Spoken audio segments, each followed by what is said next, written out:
سیدہ پاک فرماتی ہیں او میرے نبی کے غلاموں، میں نے یہ رنگ بھی دیکھا ہے کہ حضور نے اتنا کھڑے رہے، اتنا قیام کیا، اتنا قیام کیا کہ مقدس پیروں میں ورم آ گئے، سوج گئے پیر۔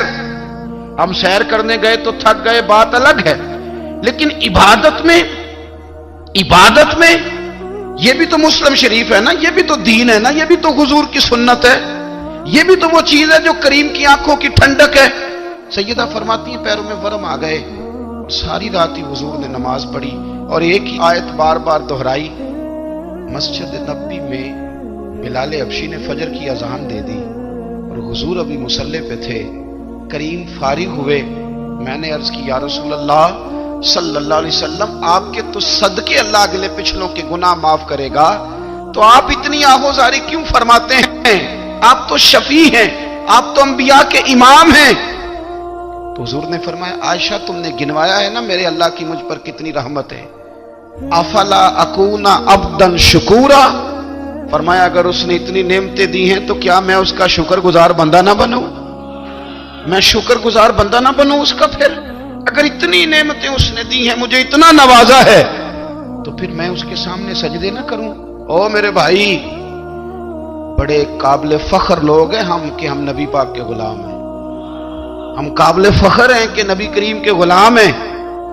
کیا کبھی اس غلامی کے شکرانے میں بھی 2 نفل پڑھے کہ یا اللہ تیرا شکر ہے تو نے ہمیں حضور کا غلام بنایا ہے؟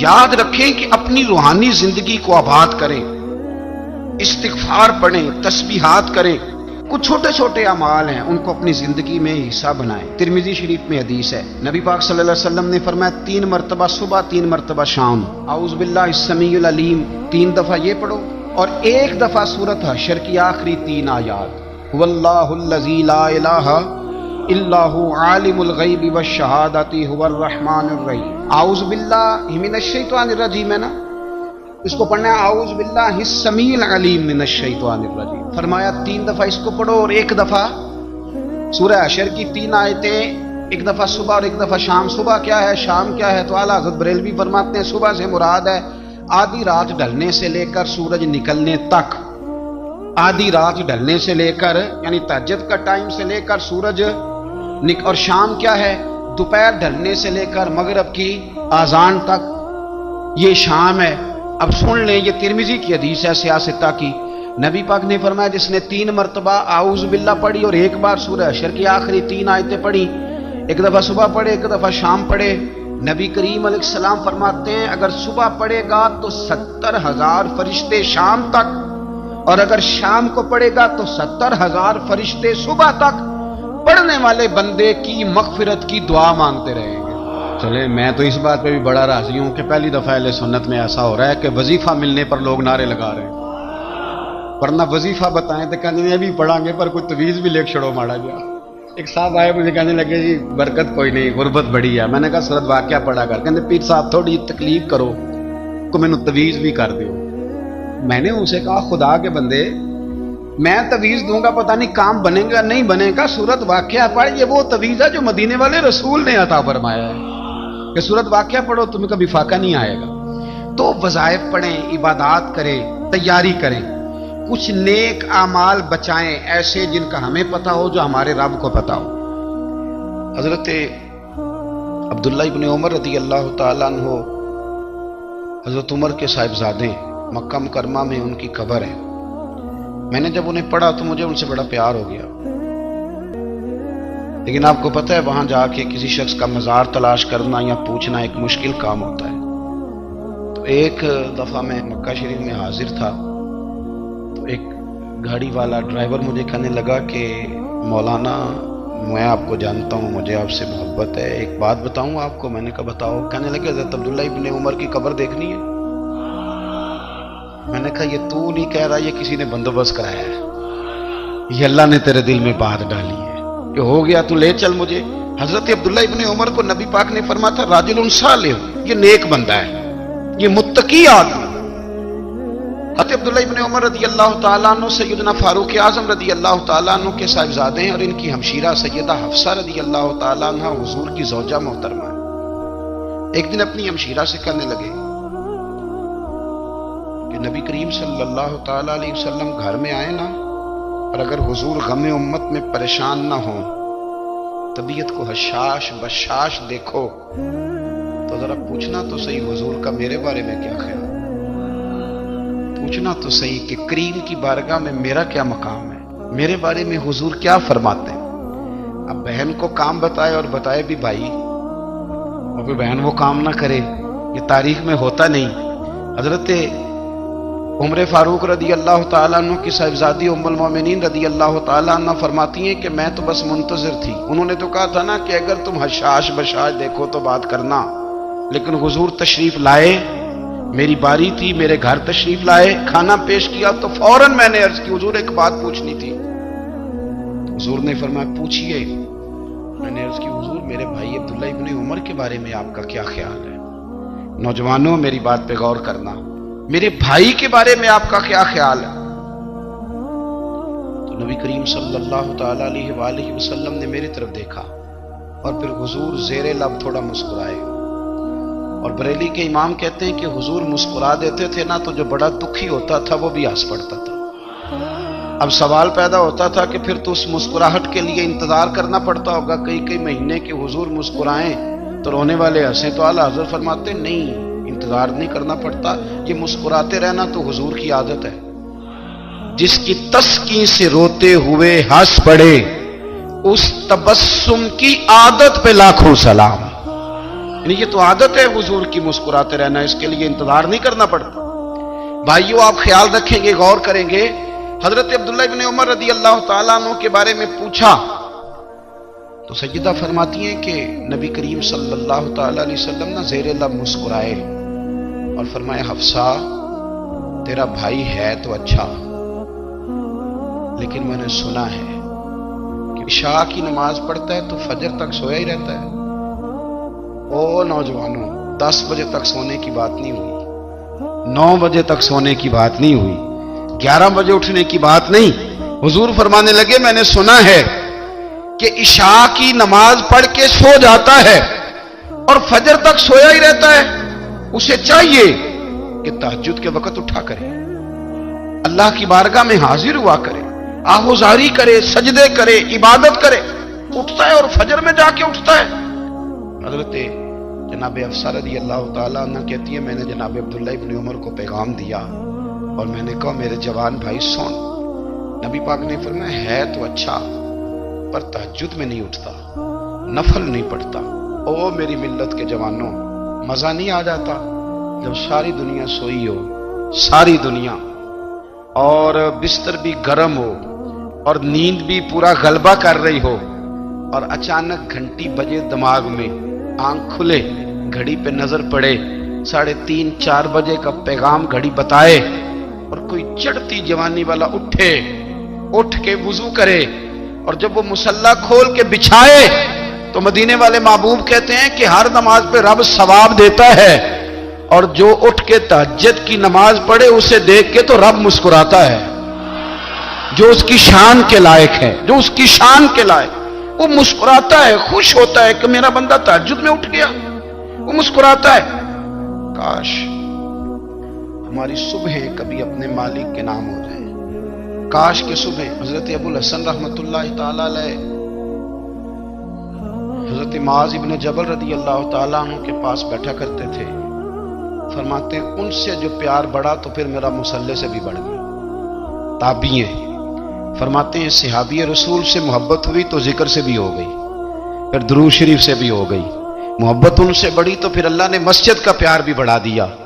آپ فرماتے ہیں کہ میری ہر وقت طبیعت چاہتی تھی کہ بس اللہ اللہ کروں، بس اللہ اللہ کروں، بس نہ میں ذرا تھوڑی جان چھڑاؤں لوگوں سے، کو 10 منٹ ملے تو میں کچھ 4 نفل پڑھ لوں، میں تھوڑا سا نہ بچوں لوگوں سے، اور مجھے تسبیح ملے تو میں نہ کچھ 400-500 دفعہ استغفار پڑھوں، سبحان اللہ، الحمدللہ، اللہ اکبر، لا حول ولا قوت الا باللہ، میں نہ تسبیحات پڑھوں۔ فرماتے ہیں کہ بچے تھے گھر میں 6-7، غربت تھی، کام ملتا کوئی نہیں تھا، اور میں کام چور نہیں تھا، کام ڈھونڈتا تھا، پر اللہ کی قدرت کے کام نہیں ملتا تھا۔ فرماتے ہیں کہ میں نے ایک دن اپنی اہلیہ سے کہا کہ آج میں پھر جاتا ہوں کام ڈھونڈنے، تو میری بیوی بڑی فرما بردار تھی، پر اس دن نہ غربت کے ہاتھوں